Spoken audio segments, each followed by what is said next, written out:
Baik, kita akan masuk ke teori permintaan, penawaran Islam, dan keseimbangan.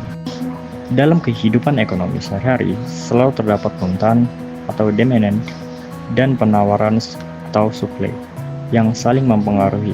Dalam ilmu ekonomi, ada yang diikatan hukum permintaan dan penawaran. Apa saja yang menjadi faktor naik dan turunnya permintaan dan penawaran tersebut? Pandangan ekonomi Islam mengenai permintaan relatif sama dengan ekonomi konvensional. Namun, terdapat batasan-batasan dari individu untuk berperilaku ekonomi yang sesuai dengan aturan syariat dalam ekonomi Islam, normal dan moral Islami yang merupakan prinsip ekonomi Islam.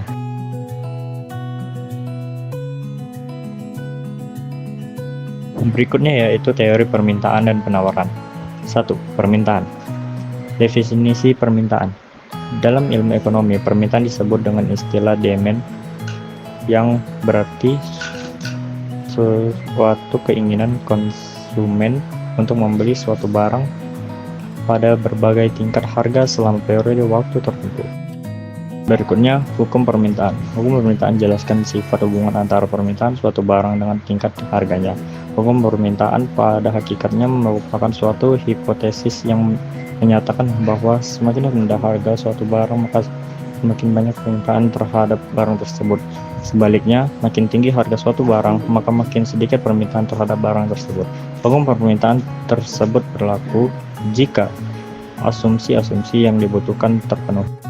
Berikutnya yaitu kurva permintaan. Kurva permintaan adalah kurva yang menunjukkan hubungan antara jumlah barang yang diminta pada berbagai tingkat harga. Hubungan permintaan pasar ini dapat mencakup hubungan dalam lingkup yang kecil seperti di desa, kota, dan lebih jauh lagi tingkat negara atau dunia.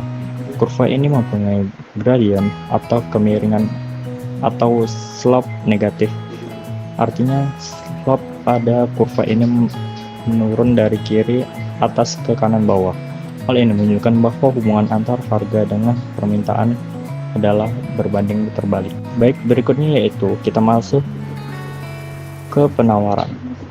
Yang pertama yaitu definisi penawaran. Penawaran adalah barang atau jasa yang ditawarkan pada jumlah dan tingkat harga tertentu dan dalam kondisi tertentu.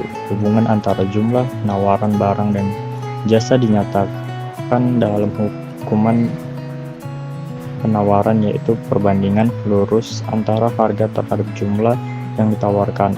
Berikutnya yaitu hukum penawaran. Hukum penawaran menyatakan bahwa semakin tinggi harga suatu barang maka semakin banyak jumlah barang yang ditawarkan. Sebaliknya, semakin rendah suatu barang maka semakin sedikit jumlah barang yang ditawarkan. Berikutnya yang terakhir yaitu kurva penawaran. Kurva penawaran adalah merupakan garis yang menghubungkan berbagai jumlah barang yang ditawarkan pada berbagai variasi harga. Baik, di sini kita akan membahas kurva permintaan barang halal. Apa sih kurva permintaan barang halal itu? Di dalam fungsi, permintaan juga diartikan sebagai pendekatan yang maslahah, di mana maslahah ini bisa diukur dalam satuan nominal dengan memperoleh maslahah yang maksimum atau optimal dalam konsumsi, maka konsumen akan mencapai fala atau kesejahteraan.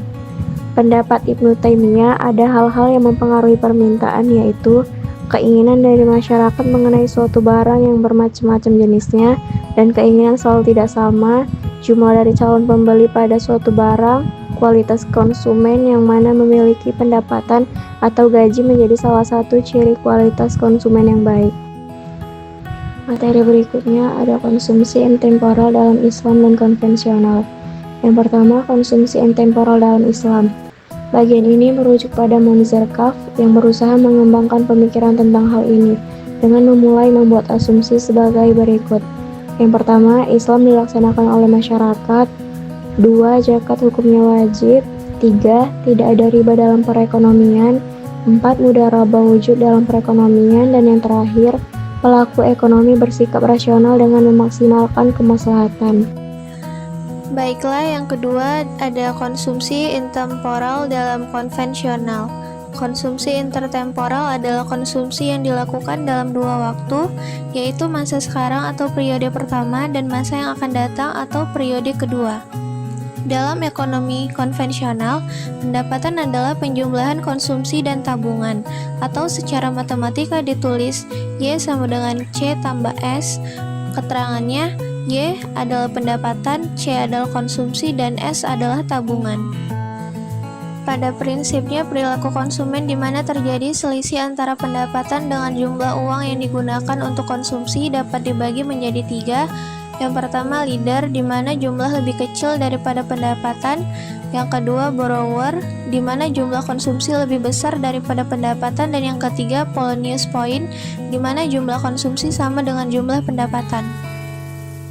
Di materi terakhir ada keseimbangan permintaan dan penawaran dan perubahannya. Keseimbangan pasar terjadi ketika jumlah barang atau jasa yang ditawarkan produsen sebanding dengan jumlah yang diminta konsumen pada tingkat harga tertentu. Dengan kata lain, jumlah barang yang diinginkan konsumen atau pembeli sama dengan jumlah barang yang ditawarkan oleh produsen atau penjual. Harga keseimbangan tercapai ketika terdapat kesepakatan antara penjual dan pembeli, di mana harga yang diinginkan konsumen sama dengan harga yang ditetapkan oleh produsen. Keseimbangan pasar tidak bersifat statis, melainkan dinamis, karena dipengaruhi oleh faktor internal seperti biaya produksi dan eksternal seperti kebijakan pemerintah.